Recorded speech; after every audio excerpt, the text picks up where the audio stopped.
Selamat pagi anak-anak.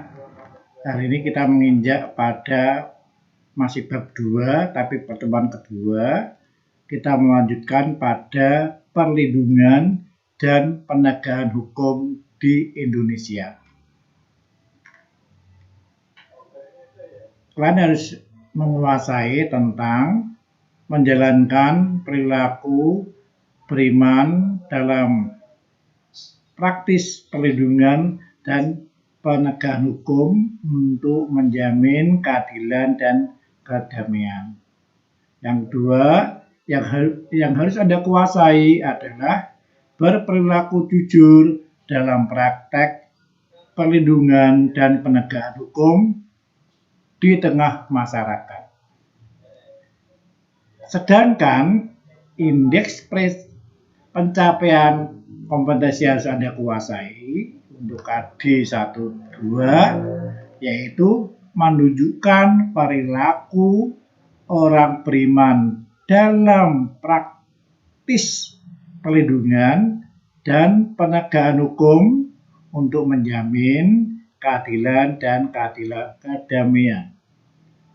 2. Kalian harus bisa menjalankan perilaku orang beriman dalam praktis perlindungan dan penegakan hukum untuk menjamin keadilan dan kedamaian. Untuk KD 2, indeks pencapaian kompetensi yang harus kalian kuasai. 1. Memiliki perilaku jujur dalam praktek perlindungan dan penegakan hukum di tengah masyarakat. 2. Menjalankan perilaku jujur dalam praktek perlindungan dan penegakan hukum di tengah masyarakat. Nah, kemudian kita lanjutkan pada pertemuan pertama yang lalu. Sekarang kita lanjut pada pertemuan kedua, yaitu peran Kejaksaan Republik Indonesia. Di bidang pidana, apa peran Kejaksaan Republik Indonesia? Yaitu melakukan penuntutan. Ya, di antaranya adalah pelaksanaan penetapan hakim dan putusan pengadilan yang telah memperoleh kekuatan hukum tetap. 2. Melakukan pengawasan terhadap pelaksanaan putusan pidana masyarakat, putusan pidana pengawasan, dan keputusan lepas bersyarat. 3. Melakukan penyidikan terhadap tindak pidana tertentu berdasarkan undang-undang. 4. Melengkapi berkas-berkas tertentu, dan untuk itu dapat melakukan pemeriksaan tambahan sebelum dilimpahkan ke pengadilan yang dalam pelaksanaannya dikoordinasikan dengan penyidik. Sedangkan di bidang perdata dan tata usaha negara, kejaksaan dengan kekuasaan khusus dapat bertindak baik di dalam maupun di luar pengadilan untuk dapat atau untuk atas nama negara atau pemerintah. Dalam bidang ketertiban dan ketentraman umum, apa kewajibannya? 1. Peningkatan kesadaran hukum masyarakat. 2. Pengamanan kebijakan penegak hukum. 3. Pengawasan peredaran barang cetakan. 4. Pengawasan aliran kepercayaan yang dapat membahayakan masyarakat dan negara. 5. Pencegahan penyalahgunaan dan atau pedoman atau penodaan agama. 6. Penelitian dan pengembangan hukum serta statistik kriminal. Peranan hakim sebagai pelaksana kekuasaan kehakiman menurut ketentuan Undang-Undang RI Nomor 48 Tahun 2009 tentang kekuasaan kehakiman. Hakim berdasarkan jenis lembaga peradilannya dapat diklasifikasikan dalam 3 kelompok. Apa 3 kelompok itu, Nak? 1. Hakim pada Mahkamah Agung yang disebut dengan Hakim Agung. 2. Hakim pada peradilan yang berada di bawah Mahkamah Agung, yaitu dalam lingkungan peradilan umum, lingkungan peradilan agama, lingkungan peradilan militer, lingkungan peradilan tata usaha negara, dan hakim pada pengadilan khusus yang berada dalam lingkungan peradilan tersebut. 3.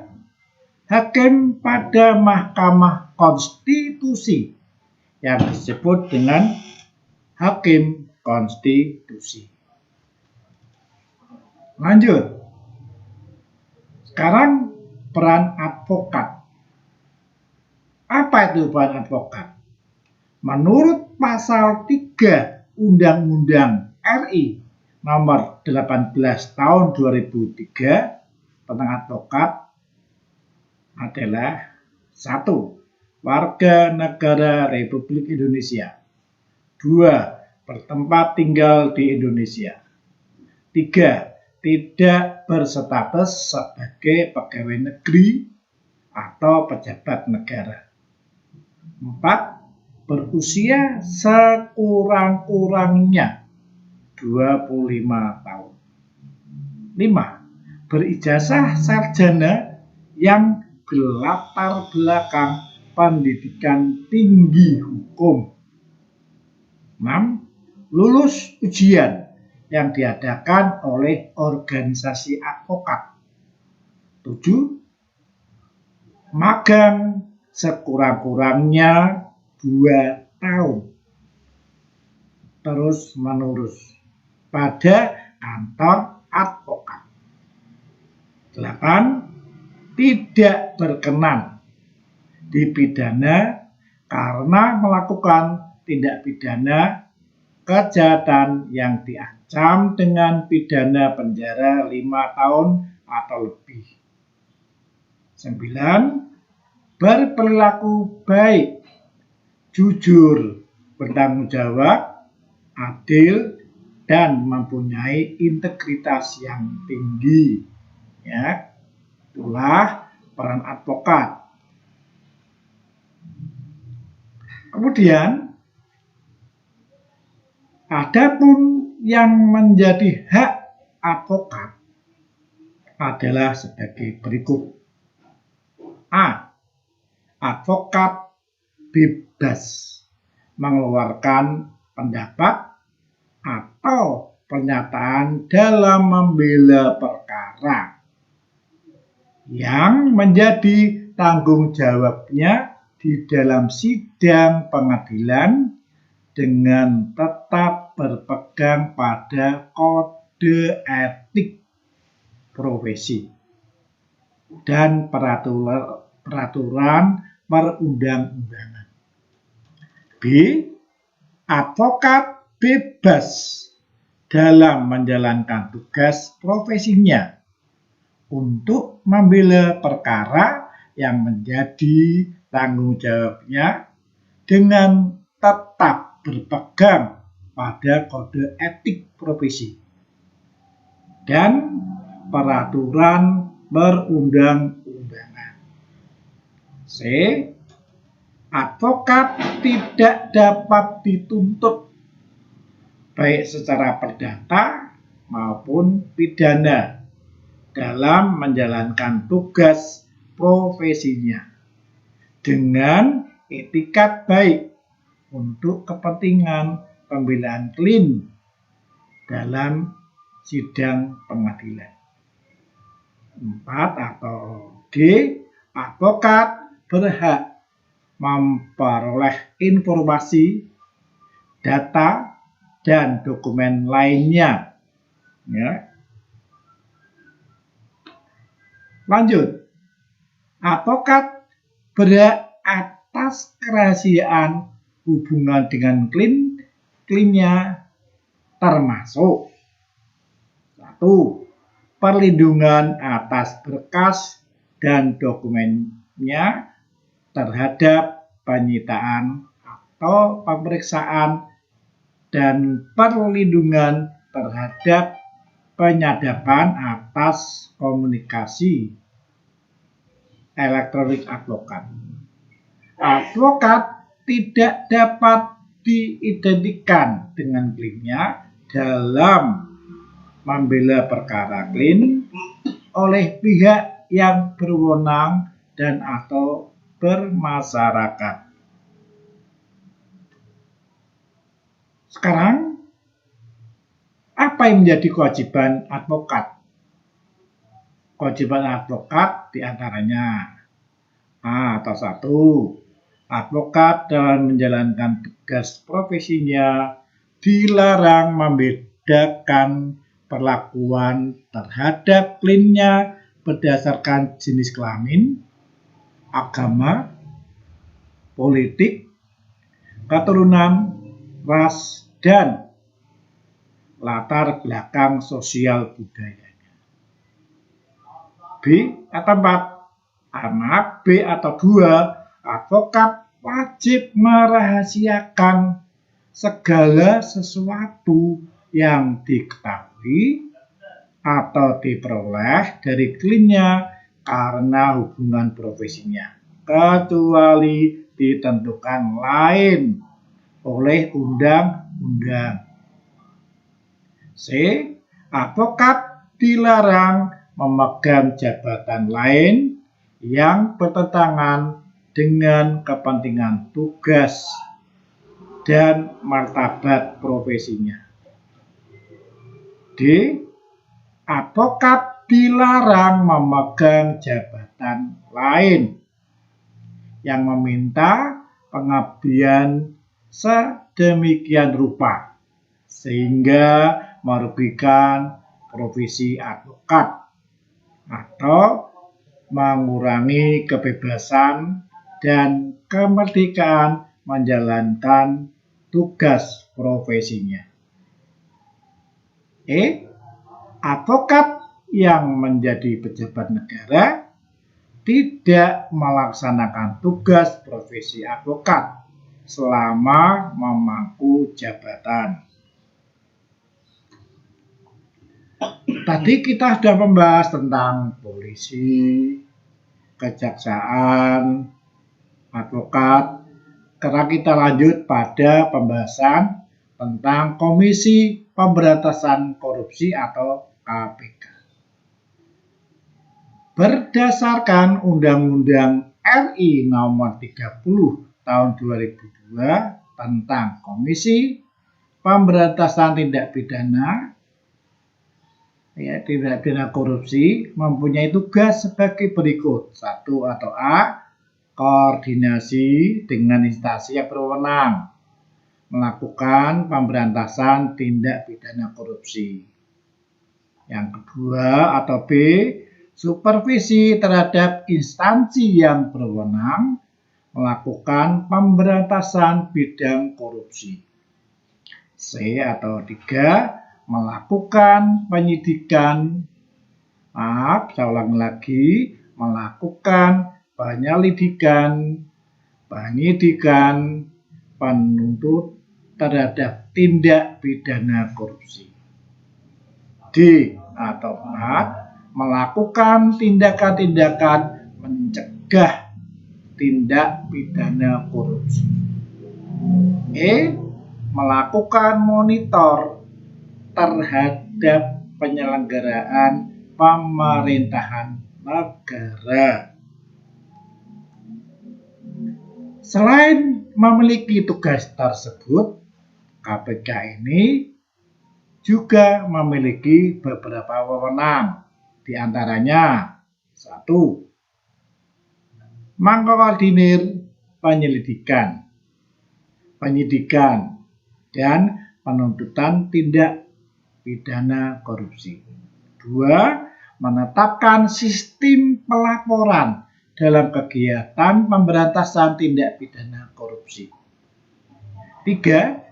Meminta informasi tentang pemberantasan tindak pidana korupsi kepada instansi terkait. 4. Melaksanakan dengar pendapat atau pertemuan dengan instansi yang berwenang melakukan pemberantasan tindakan korupsi. 5. Meminta laporan instansi terkait pencegahan tindak pidana korupsi. Nah, kemudian sekarang kita lihat perbedaan istilah-istilah berikut ini. Apa itu kepastian hukum? Apa itu keterbukaan? Apa itu akuntabilitas? Apa itu kepentingan umum? Dan apa itu proporsionalitas? Nah, tadi di muka tadi jelaskan kata-kata ini. Apa itu kepastian hukum? Yaitu dalam negara hukum yang mengutamakan landasan peraturan perundang-undangan, keputusan, dan keadilan dalam setiap kebijaksanaan menjalankan tugas dan wewenang KPK. Nah, sekarang apa itu keterbukaan? Yaitu membuka diri terhadap hak-hak masyarakat untuk memperoleh informasi yang benar, jujur, dan tidak diskriminatif tentang kinerja KPK dalam menjalankan tugas dan fungsinya. Apa itu akuntabilitas? Yaitu asas yang menentukan bahwa setiap kegiatan dan hasil akhir kegiatan KPK harus tetap dipertanggungjawabkan kepada masyarakat atau rakyat sebagai pemegang kedaulatan tertinggi sesuai dengan peraturan perundang-undangan yang berlaku. Nah, sekarang tadi juga dikatakan kepentingan umum. Apa itu nak kepentingan umum itu? Ya, kepentingan umum yaitu asas yang mendahulukan kesejahteraan umum dengan cara aspiratif, akomodatif, dan selektif. Dan apa itu proporsionalitas? Yaitu asas yang mengutamakan keseimbangan antara tugas, wewenang, tanggung jawab, dan kewenangan KPK. Nah, sekarang tadi kita sudah membahas tentang KPK. Sekarang apa sih yang dimaksud dengan pelanggaran hukum? Ya.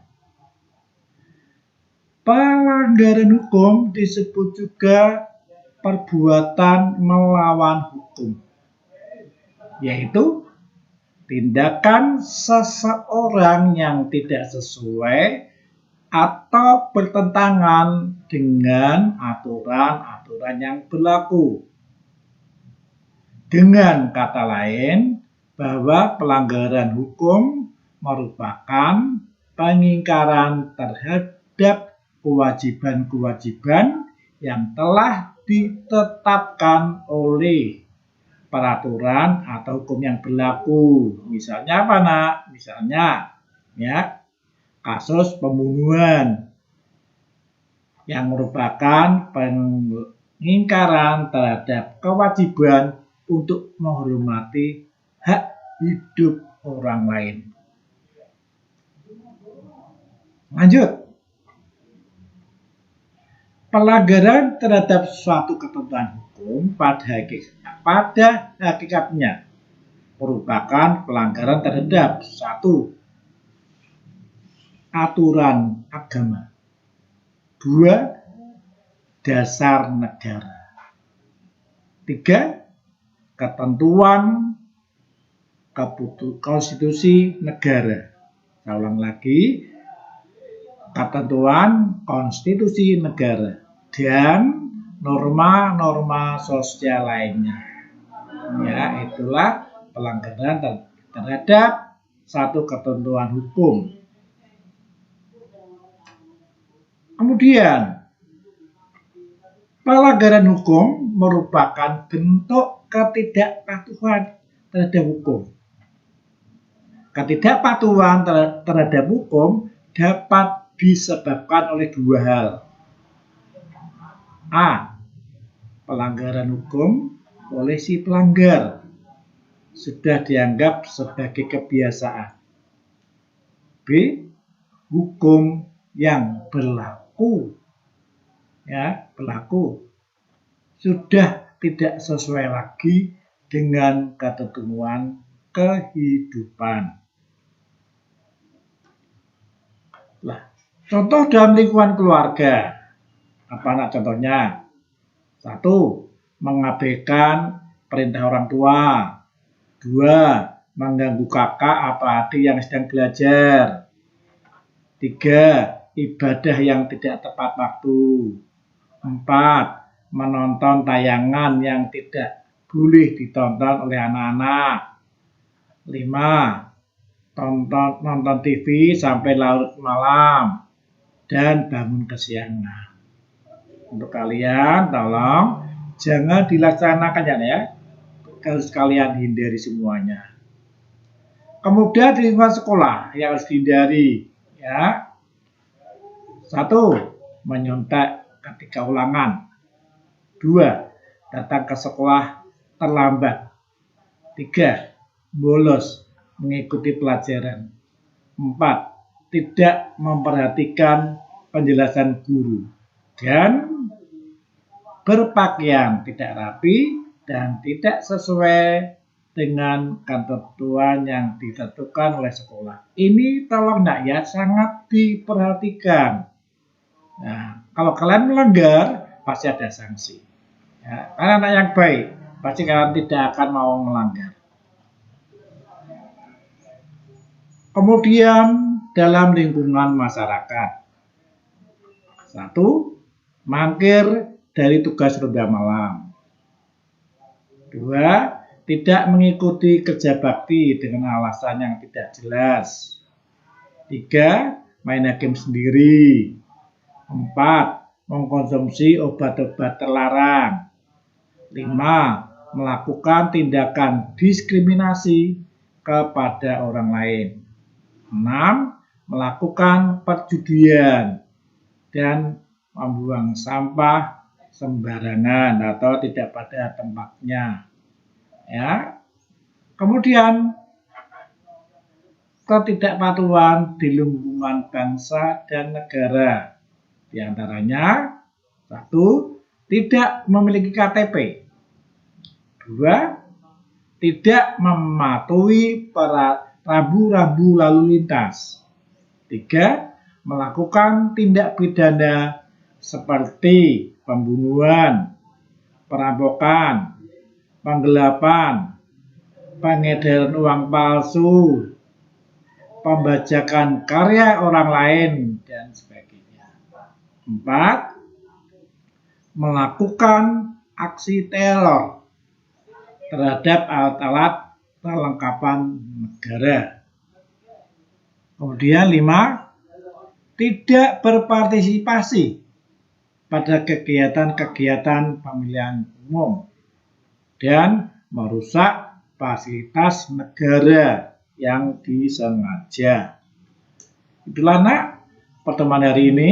Mari kita tegakkan hukum sesuai dengan aturan-aturan yang berlaku. Ingat bahwa negara Indonesia adalah negara hukum. Sukses untuk kalian semua. Jaga kesehatan, jaga protokol.